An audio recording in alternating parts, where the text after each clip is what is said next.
Okay, so part 3, what the universe wants you to know right now, because I forgot to pull you some affirmation cards. But what I want to say, though, is it's like the universe sees you as this beautiful gift here. You are this beautiful gift here, okay? And your happiness is very important. So, time to make a decision on, is the situation you've been in making you happy, or has it been stressing you out? Okay, so please give me some affirmations just to close this out. Surrender and release. So you can take a screenshot of that or pause. That thing you're holding on to so tightly with an iron grip fist, let it go. Breathe in. Gathering the dust up from every corner of your body until you no longer feel it lurking deep within the depths of your soul.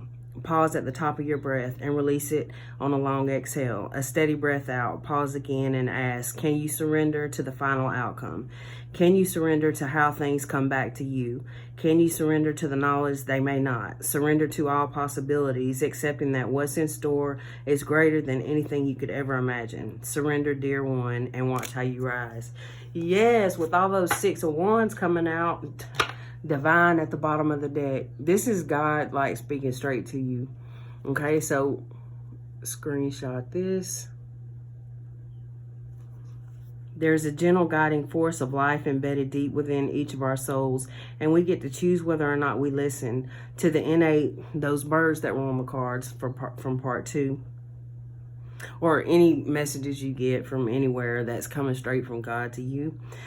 To the innate, we get to choose whether or not we listen to the innate gentle guidance that lives within and around each of us. There are no accidents, no coincidences. There is only choice. Trust that nothing is left to chance, and rather that everything is laid out for us, perfectly plotted and planned, just waiting for us to say yes to. Of course, we get to choose to trust its guidance and to surrender to the knowing that all is part of a beautiful divine plan, created and crafted specifically to suit the very purpose for which your soul exists. One second.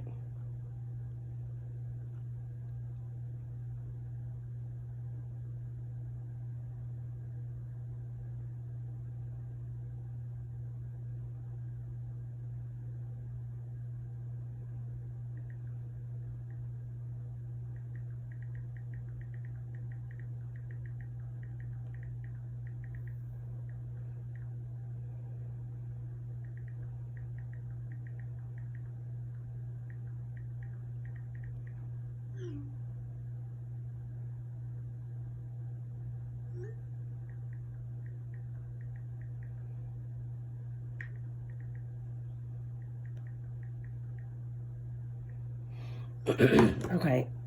I apologize.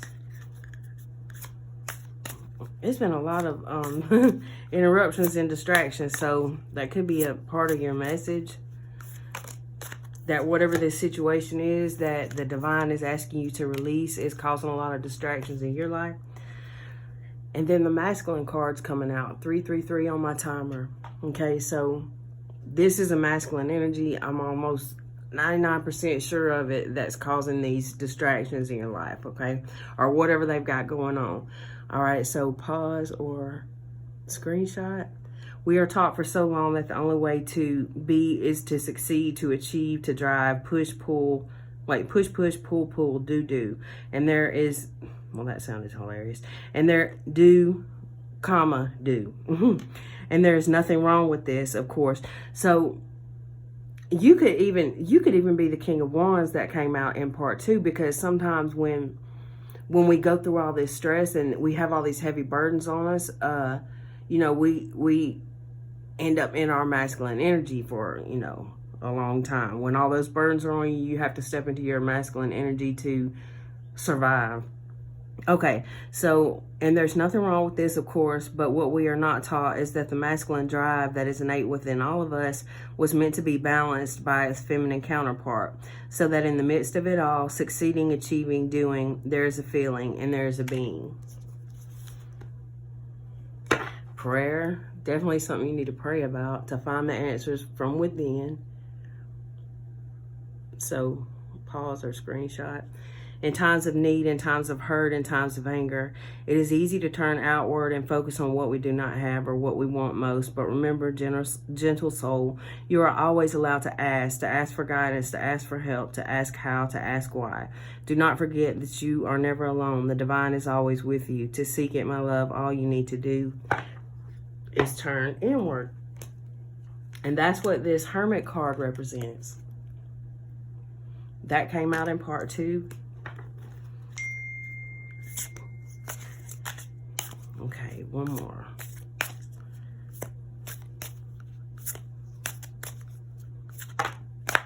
Well, 2 more came out. Retreat and restore. Yes, with that 4 of Swords card, that very much, it's like you need a break from all this stress and anxiety, or maybe a little vacation or something like that. 555 on the timer again. A need for some change, something to, you know, some kind of relaxation, meditation. You might want to try listening to some healing tones on YouTube, like, you know, different things like that.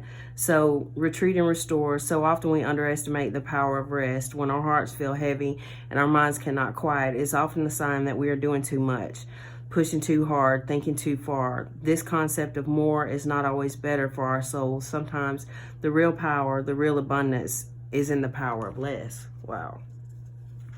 Joy.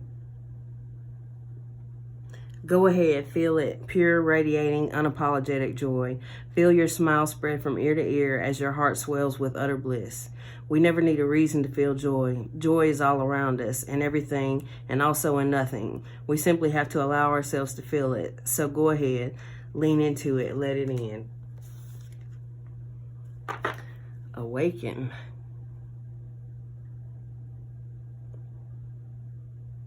That's interesting that came out, and also that Death card came out, because I was talking about spiritual awakening. Okay, it can be so easy to fall into a routine, a predictable earthly pattern, without ever giving thought to who we truly are, to the essence of our being, until one day, amidst the noise, you feel it deep within, and then everything clicks. As my phone clicks. An ancient wisdom, a powerful remembering, arises from deep within your bones. Every cell in your body aligns to allow you to remember who you once were, who you can be, and how this shapes who you are now. Arrive, my dear. You have awakened. Thank you.